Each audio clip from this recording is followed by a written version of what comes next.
Hello दोस्तों, आज मैं जेएनयू पीएचडी इंटरव्यू से रिलेटेड जो भी आप लोगों के क्वेरीज थे और क्वेश्चंस थे, जो भी डाउट्स थे, मैं उसको एड्रेस करने की कोशिश करूंगा। और अब जैसे आप जानते हैं कि जेआरएफ के थ्रू भी और नेट के थ्रू भी दोनों का रिजल्ट आ गया। दोनों के लिए रिजल्ट का मतलब यहाँ पर है कि दोनों के लिए आपका इंटरव्यू कॉल आ गया है, वाइवा कॉल आ गया है। और आप जाकर लॉगिन करके आप अपना एप्लीकेशन नंबर डाल के, डेट ऑफ बर्थ डाल के उसको देख सकते हैं कि आपका किस किस सेंटर में सिलेक्टेड हुआ है, क्वालिफाई हुए हैं आप इंटरव्यू के लिए। तो इसी से रिलेटेड काफ़ी क्वेश्चंस थे आप लोगों के और कुछ मुझे लगा कि उसको एड्रेस करना चाहिए, तो उसी पर मैं बात करूंगा। सबसे पहले स्टार्ट करता हूं कि जैसे बहुत लोगों ने मुझे मैसेज किया था कि, और काफ़ी स्टूडेंट और मेरे दोस्त कुछ मुझे जो पर्सनली जानते हैं डी और जेएनयू में, वो डिसअपॉइंटेड थे कि उनका सिलेक्शन नहीं हुआ। तो उस पर मैं लास्ट में आऊँगा, लेकिन मैं बता दूँ ब्रीफली कि हो सकता है कि जिस सेंटर में आपने अप्लाई किया होगा उसका कट ऑफ काफ़ी ज़्यादा गया हो।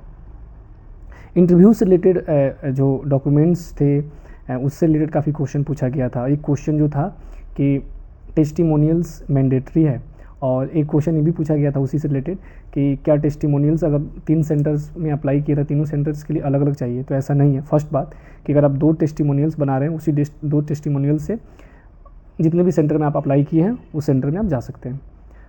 इसी से रिलेटेड जो सबसे ज़्यादा इंपॉर्टेंट है, जो आप अगर मान लीजिए कोई एसवेल से किया है या इग्नू से मास्टर्स किया है तो टेस्टिमोनियल्स नहीं बनवा पाते हैं, या मान लीजिए कोई डीयू से ही मास्टर्स किया है 20 में और या 22 में, अभी 2 साल गैप के बाद इंटरव्यू देने आ रहा है जेएनयू में, तो उनके लिए भी टेस्टिमोनियल्स बनवा पाना काफ़ी मुश्किल होता है। तो मैं आप लोगों को बता दूँ, टेस्टिमोनियल्स मैंडेटरी नहीं है। ऐसा कहीं भी नहीं लिखा गया है कि टेस्टिमोनियल्स नहीं होगा तो आप इंटरव्यू नहीं दे सकते हैं। तो अगर आपके पास है तो बहुत अच्छा है, नहीं है परेशान मत होइए, आप आइए, इंटरव्यू आपका ज़रूर होगा। अब दूसरी बात जो था कि रिसर्च प्रपोजल कब तक अपलोड करना है, ये क्वेश्चन काफ़ी पूछे गए थे। मैं एक जो पहला वीडियो अपलोड किया था उस पर भी काफ़ी कमेंट्स आए थे, तो इस बात को भी ध्यान से सुन लीजिए। रिसर्च प्रपोजल जो है आप इंटरव्यू के 1 दिन पहले तक अपलोड कर सकते हैं, कोई इशू नहीं है। लेकिन मेरा अगर आप ओपिनियन पूछिएगा तो मैं आप लोगों को सजेस्ट करूंगा कि आइडियली 2 दिन पहले इंटरव्यू, अगर मान लीजिए आपका 13 का है तो कोशिश कीजिए कि 11 तक आप अपलोड कर दें, कि कम से कम 12 को आप अच्छे से प्रिपरेशन कर पाएँ इंटरव्यू के लिए। अब मान लीजिए कि 12 तक आप प्रपोजल पर ही काम कर रहे हैं और 13 का इंटरव्यू है आप, तो इंटरव्यू का प्रिपरेशन कब कीजिएगा आप? तो आइडियली 2 दिन पहले आप प्रपोजल अपलोड कर दीजिए। अगर नहीं बना है आपका प्रपोजल पर ही काम कर रहे हैं तो आप 1 दिन पहले तक भी अपलोड कर सकते हैं। इस बात को समझिए आप लोग। उसके बाद क्वेश्चन था इंटरव्यू से रिलेटेड, काफ़ी क्वेश्चन पूछे गए थे मेरे को, लेकिन मैं कोशिश करूंगा कि इंटरव्यू पर मैं एक अलग से वीडियो बनाऊं। लैंग्वेज को लेकर, ड्रेस कोड क्या होगा, ये सब सारे क्वेश्चन काफ़ी पूछे गए थे, उस पर आज मैं बात नहीं कर रहा हूँ। आज बात कर रहा हूँ कि इंटरव्यू के लिए क्या क्या एसेंशियल्स हैं डॉक्यूमेंट से रिलेटेड। टेस्टिमोनियल्स हो गया, रिसर्च प्रपोजल हो गया। अब इस एक रिसर्च प्रपोजल अपलोड करने से रिलेटेड एक और सवाल था कि अगर मान लीजिए रिसर्च प्रपोजल जेपीजे फॉर्मेट में मांग रहा है तो कैसे किया जाए। पीडीएफ अगर नहीं मांग रहा है, कुछ सेंटर अगर दिखिएगा तो क्या कीजिए कि फर्स्ट पेज को आप अपलोड कर दीजिए जेपीजी फॉर्मेट में। और मुझे लगता है कि जो भी सेंटर जेपीजी फॉर्मेट में या इमेज के फॉर्मेट में मांग रहा है वो कहीं ना कहीं आपको ईमेल करेगा, उस सेंटर से आपको ईमेल आएगा कि अपना प्रपोजल यहाँ सेंड कीजिए, या उसी में लिखा होगा। जैसे आप कॉल लेटर्स डाउनलोड कीजिएगा तो उसमें हो सकता है कि उस सेंटर का ईमेल दिया हुआ, उस ईमेल पर उनको रिसर्च प्रपोजल आप सेंड कर सकते हैं। तो उसको लेकर भी परेशान नहीं होना है। अगर आप प्रपोजल नहीं सबमिट कर पा रहे हैं, प्रपोजल का फर्स्ट पेज इमेज फॉर्मेट में या जेपीजी फॉर्मेट जो भी होता है उसमें अगर आप अपलोड कर दीजिए फर्स्ट पेज, जो मेन पेज है जिसमें टाइटल हो, आपका नाम हो। उसके बाद उस सेंटर के थ्रू से खुद आपको ईमेल किया जाएगा, या आपके कॉल लेटर्स पर उस सेंटर, जिस सेंटर में आपका सिलेक्शन हुआ उसमें ईमेल दिया होगा और उससे रिलेटेड इंस्ट्रक्शन किया होगा कि रिसर्च प्रपोजल सेंड करना है या नहीं सेंड करना है उनको। ठीक है, उसको ध्यान से पढ़ लीजिए। इसको लेकर भी थोड़ा सा भी परेशान होने की ज़रूरत नहीं है। अब एक सवाल और था इसी से रिलेटेड कि मान लीजिए कि मैं, किसी ने इस बार मास्टर्स किया है इस बार इग्नू से, और इग्नू का रिजल्ट लेट से आता है, या आप कहीं किसी स्टेट यूनिवर्सिटी से मास्टर्स किए हैं और उनका रिजल्ट नहीं आया है, तो क्या अपलोड किया जाए? क्योंकि डॉक्यूमेंट कुछ डॉक्यूमेंट्स अपलोड्स कीजिएगा तब जाकर आपका call letter, interview call letter download होगा। तो उसके लिए क्या कर सकते हैं आप? एक तो एफिडेविट बनता है, तो आप अपने जो भी इंस्टीट्यूट से आपने मास्टर्स किया वहाँ से बनवा सकते हैं। एक फॉर्म टाइप का मिलता है, उसमें नाम और डेट वोट डाल के बस साइन होना चाहिए, तो साइन करा लीजिए तो हो जाता है, कोई इशू नहीं होता है।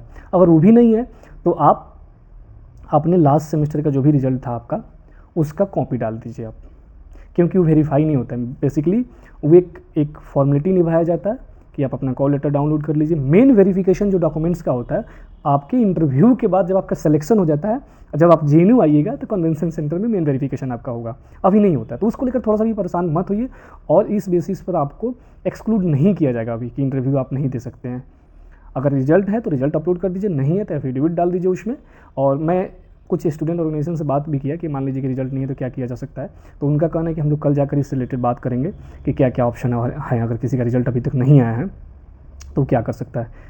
तो अभी मैं एक पॉसिबल आंसर आप लोगों को दे दिया कि उससे रिलेटेड आप लोग क्या कर सकते हैं। मैं कोशिश करूँगा, इंटरव्यू आपका 13 से स्टार्ट हो रहा है तो उसकी 2-3 दिन पहले एक वीडियो इंटरव्यू पर बना दूँ। आज 10 हो गया तो मैं कोशिश करूँगा कि कल या परसों में पूरे सेंटर, जितने भी सेंटर्स हैं उससे रिलेटेड वीडियो आपको पहले भी मिल जाएगा इस चैनल पर। उस वीडियो को देखिए, आप ज़रूर हेल्पफुल होगा, ध्यान से देखिए, पूरा वीडियो देखिए। आप लोग क्या करते हैं कि थोड़ा सा वीडियो देखते हैं, उसके बाद आप लोग को लगता है कि इसका तो कोई सेंस बन ही नहीं रहा है। कोई भी वीडियो आप देख रहे हैं उसको पूरा देखिए, ज़रूर सेंस बनेगा। अलग अलग सेंटर से रिलेटेड आपको वीडियोज़ मिल जाएंगे, इंटरव्यू का प्रिपरेशन कैसे करना है, उस सेंटर का क्या एक्सपेक्टेशन है आपसे, उस सब आपको सेंस हो जाएगा। मैं भी कोशिश करूँगा इंटरव्यू से रिलेटेड वीडियो बना दूँ, जो भी एसेंशियल्स और इम्पोर्टेंस एस्पेक्ट हैं उसको मैं उसमें कवर करूँगा। और एक सवाल था कि किसी जो मैं शुरुआत उसी से किया था कि किसी का सिलेक्शन नहीं हुआ है, अच्छा मार्क्स था। तो देखिए JNU का कुछ सेंटर जो है उसका कट ऑफ काफ़ी ज़्यादा जाता है। जैसे आप सोशोलॉजी का ले लीजिए या साउथ एशियन स्टडीज़ का ले लीजिए, इस सब, या CCPT ले लीजिए, इसमें सीट्स भी कम आते हैं। या वीमेन स्टडीज़ का ले लीजिए, यहाँ पे सीट्स कम काफ़ी आते हैं और काफ़ी लोग अप्लाई करते हैं इस सेंटर के लिए, क्योंकि ये सेंटर अच्छा है काफ़ी।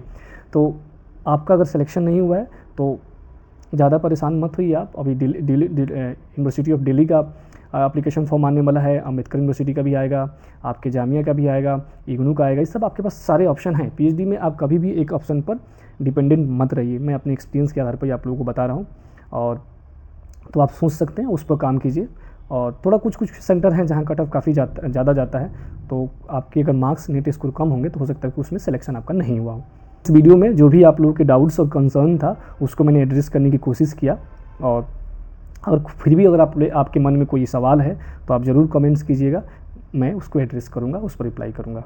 बहुत बहुत धन्यवाद।